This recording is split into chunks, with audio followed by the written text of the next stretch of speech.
जब कुरुक्षेत्र में कौरवों और पांडवों के बीच युद्ध चल रहा था।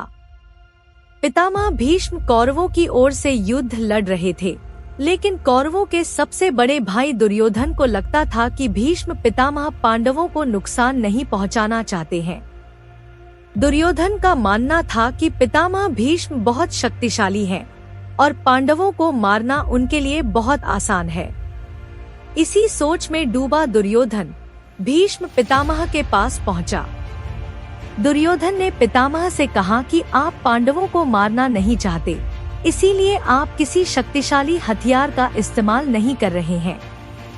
दुर्योधन की बात सुनकर भीष्म बोले, अगर तुम्हें ऐसा लगता है तो मैं कल ही 5 पांडवों को मार गिराऊंगा। मेरे पास 5 चमत्कारी तीर हैं, जिनका उपयोग मैं कल युद्ध में करूंगा।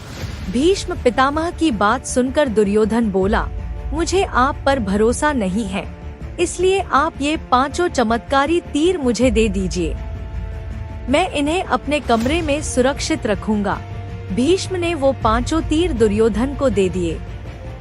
दूसरी ओर श्री कृष्ण को इस बात का पता चल गया।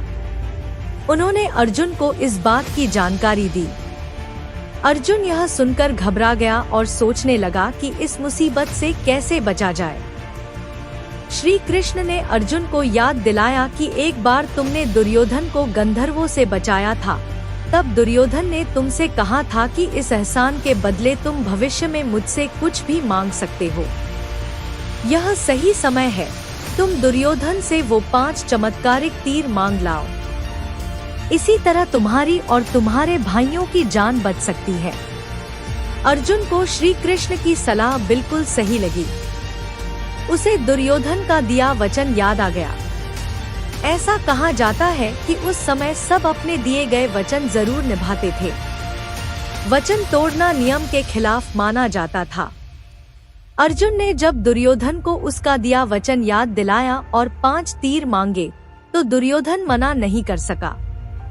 दुर्योधन ने अपना वचन निभाया और वो तीर अर्जुन को दे दिए। सभी तीर देने के बाद दुर्योधन रात में ही पितामह भीष्म के शिविर में जाता है और पूरी बात बताते हुए दोबारा तीरों को अभिमंत्रित करने के लिए कहता है, लेकिन भीष्म ऐसा करने से मना कर देते हैं और कहते हैं कि वे सिर्फ एक बार ही तीरों को अभिमंत्रित कर सकते हैं। इस पर दुर्योधन निराश होकर वापस लौट जाता है और इस तरह श्री कृष्ण ने अपने भक्त पांडवों की रक्षा की। ऐसी रोचक जानकारी जानने के लिए हमारे चैनल को सब्सक्राइब व वीडियो को लाइक करें। धन्यवाद।